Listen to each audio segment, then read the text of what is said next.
Ketika kita menekan tombol K pada keyboard, tombol tersebut akan menekan sebuah pair kecil.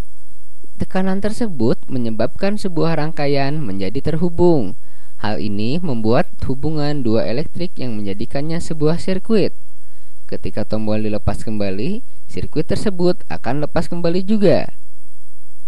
Bagaimana komputer dapat mengetahui tombol mana yang kita tekan? Data yang melewati tombol akan masuk ke sebuah mikroprosesor, lalu akan disamakan dengan data yang ada pada prosesor tersebut. Data ini akan digunakan untuk mengidentifikasi huruf dalam alfabet. Mikroprosesor ini menurunkan sinyal pada RAM, dan pada RAM langsung diproses. Pada saat yang sama, mikroprosesor keyboard mengirimkan data pada perangkat yang lainnya, yaitu sebuah interrupt controller. Hal ini menghentikan semua kegiatan yang dikerjakan oleh komputer dan memberi perhatian pada sinyal dari keyboard. Selanjutnya, sinyal dikirimkan ke CPU, lalu ke chip ROM BIOS, dan kembali pada keyboard controller. Setelah itu, masuk pada RAM dan dikirimkan ke monitor untuk menampilkannya sebagai huruf K. Keyboard that I converted to Bluetooth with Adafruit's Bluefruit module. Actually, all the parts that I put in here I got from Adafruit. So this is a blue latching button, and it has an independently controlled LED in there, so when I push that down in a few seconds it'll start flashing. Back here I replaced the cord with a lithium polymer USB charger, and that can charge 500 milliamps. It could actually go up to an amp, but I didn't set it like that. Inside there's a lithium polymer battery and also a circuit with an Arduino that controls the Bluefruit module. So let me show you how this works. So I turn that on. The Arduino takes a few seconds to get going, but once it does, it will sync the status of this LED with the status light on the Bluefruit module. So if I just go to my PC and go ahead and connect,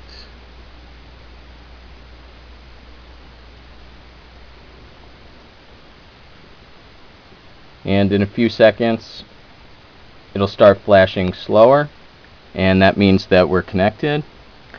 And now I can type on this keyboard just like a normal keyboard.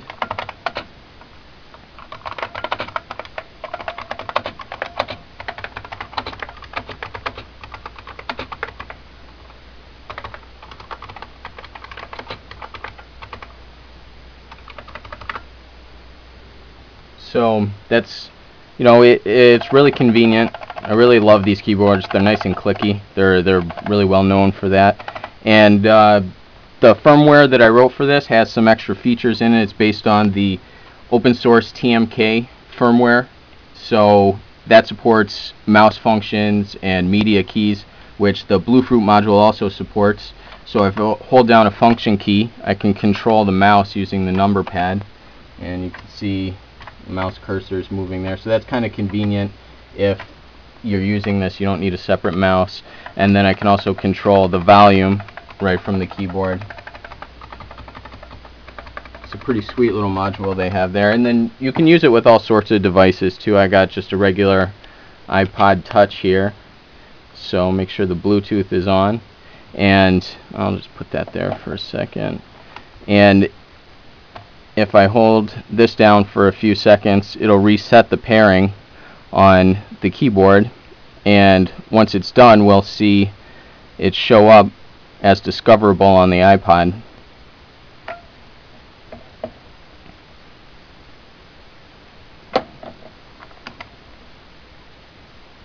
Oh, there it is. And so then we'll go ahead and we compare it to the iPod.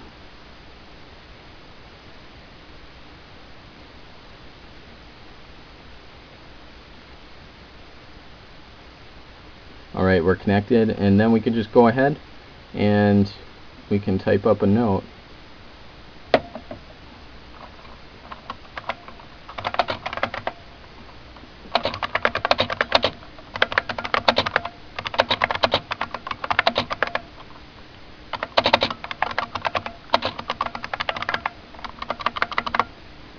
So that's pretty nice, and let me just take a minute. I'll open this up for you.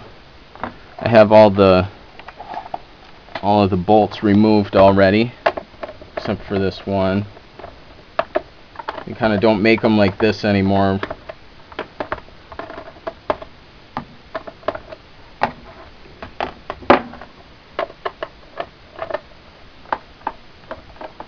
And that's my helper. So now that the bolts are removed, I'll carefully remove the cover. So in here we can just pull out the assembly, and let me turn it around this way.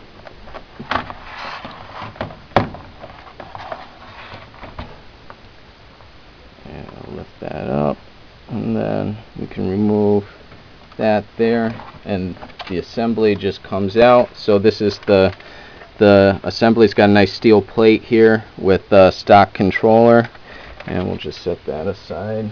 And then these are the parts that we put in there. I use these jumpers that are removable so that we can separate the two pieces if we need to. Remove that. So that's just our button, and then there's a thing here that tightens down for that. And then here, let's see if we can get zoomed in on the charger. This goes to lithium polymer battery over here. And then over here we connect to our Arduino. This is just a ground line going to the charger to keep everything on the same ground. And so this circuit is pretty straightforward. It's just a normal PS2 converter in the firmware of the Arduino, and then we're communicating with the Bluetooth module over serial. So works great. I'm really happy with the way the project came out, and if you guys have any questions, just let me know. Thanks.